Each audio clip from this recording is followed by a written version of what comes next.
unleash the full power of the federal government in this effort today, I am officially declaring a national emergency. I decide a state of emergency. It won't be life as normal in this country for a while. And we will be leaning in and asking businesses and everyone to cooperate as we give guidelines for what's best for Ohioans.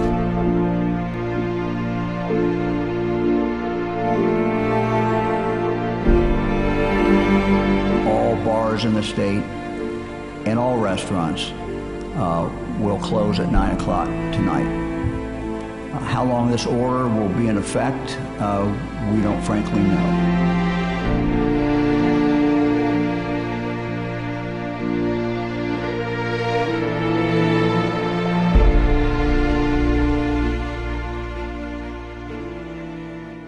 One day life was completely normal, and then the next day we're off of school for the rest of the year, and it's just a big change. This situation has changed every aspect of life. Things like this that are unexpected can happen out of nowhere and completely change the world forever, because the world won't be the same after it opens back up. We don't know from one day to the next what's going to happen in life. We're not in control, and so things can just spiral out of control overnight, literally.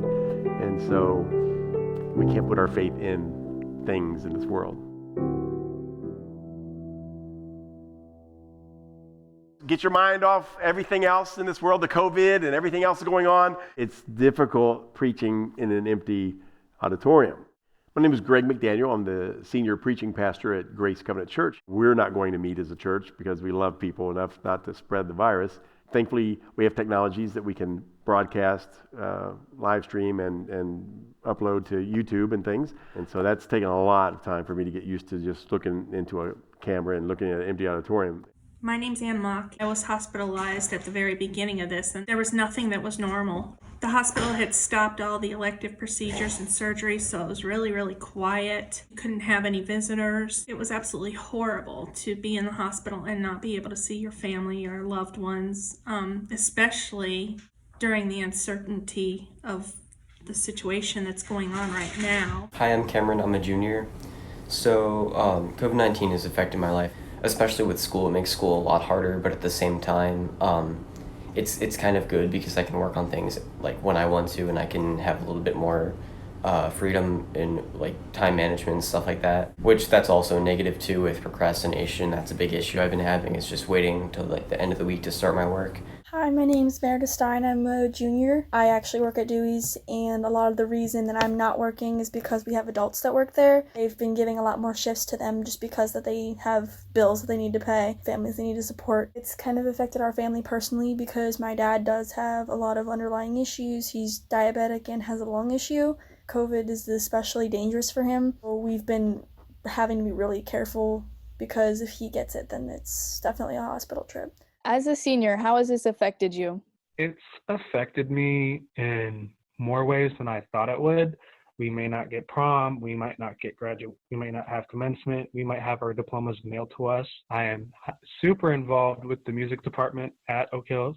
It's pretty much taken away all of like the awards and rewards that we were supposed to get for working so hard for the past 12 years, and it's just stripped that away from us. Hi, my name's Julie Galt. I'm an ICU nurse at Christ Hospital. My ICU has been deemed the dirty ICU. We have all COVID positive or rule out patients.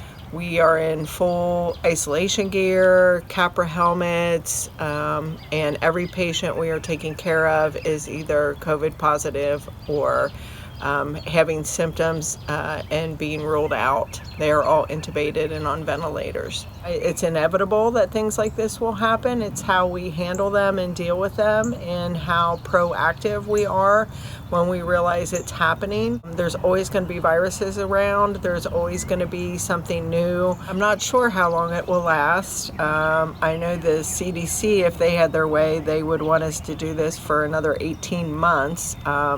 That's not realistic, especially for our economy. We are going to have to start getting small businesses and things back up and running. But I think they need to be cautious about opening everything up. And I also think a lot of people are scared to go back out, so even if they do open things up, a lot of people are still going to be staying home and refraining from public places and large crowds.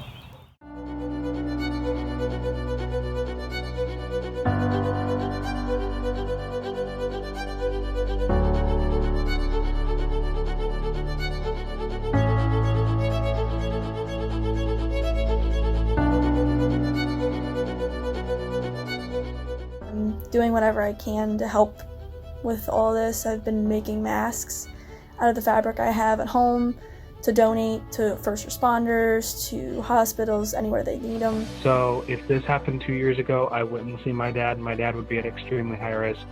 And I've just learned to be humble. I'm pretty hopeful for the future because, I mean, this is a very terrible thing to happen, but it could always be worse, and it's good that we're setting up systems now in case something like this happens again. As a society, I guess that every single person can make a big difference. We have pretty much prevented this from being way worse than it could have been. I've learned that it's really nice to see people slow down. And it's been really nice to see people walking, especially young families, taking the time. All of them, mom, dad, and kids. People are enjoying the simple things in life. We have had a lot more time to talk and be around the table and work on things together. So, planting things in the backyard, doing yard work together that never happened. So that's a positive. I think what we've learned in this process is just to not take that gathering of friends and family for granted. There's a lot to be hopeful for.